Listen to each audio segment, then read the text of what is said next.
Atlantic.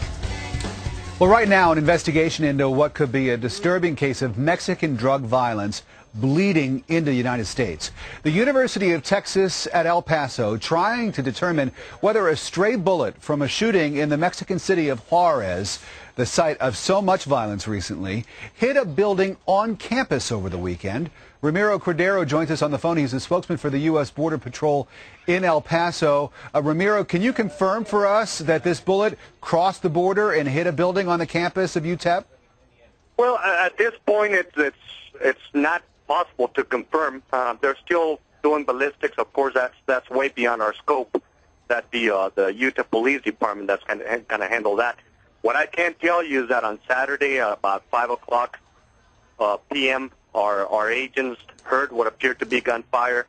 Seconds later, we did confirm that there was a gunfight that had just ensued on the south side between Mexican authorities and unknown subjects.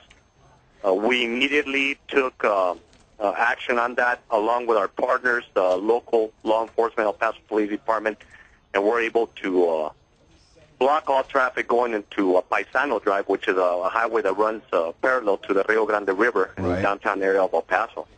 So what do you do? I mean, how do you, if this is in fact some violence that's crossing over the border, as someone at the U.S. Border Patrol, what's your response?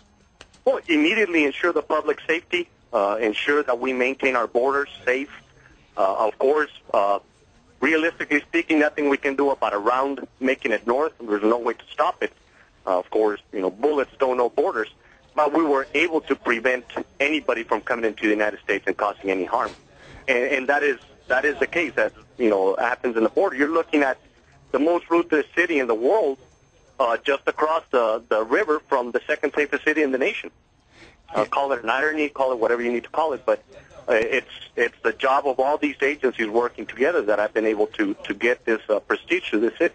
We've seen stories in the news, sir, and I know you have as well, of possible corruption in the Mexican Police Department. I'm just wondering if you feel like we have a good partner in the Mexican officials and authorities there over the border in helping to keep the violence under wraps over there, and certainly to help keep it from spreading over into the United States, where American lives are now in danger.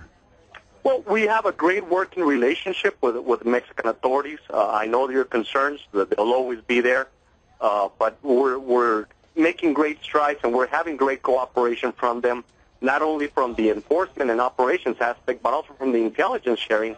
To know what's coming at us, and we've been successful here in El Paso sector, which covers 268 linear miles of border from New Mexico down to about 88 miles into West Texas, and we've been able to stop that violence from spilling over, and that's through cooperation with not only our United States agencies at all three levels, but also with the Mexican authorities. And on the domestic side here, sir, do you feel like the Border Patrol has the resources it needs to do the job, the tough job that you have? We definitely do, sir. As a matter of fact, here in El Paso, we have an operational control of our borders, which means that even if you make it across, the likelihood of being apprehended is very, very good. And what we're trying to do is, of course, having the ability to identify and classify these people that we apprehend, and making sure that we're dealing with who are we dealing with. Well, good luck to you and all the members of the U.S. Border Patrol down at the El Paso sector. Ramiro Cordero joining us on the phone. Thanks very much again. Thank you very much. Well,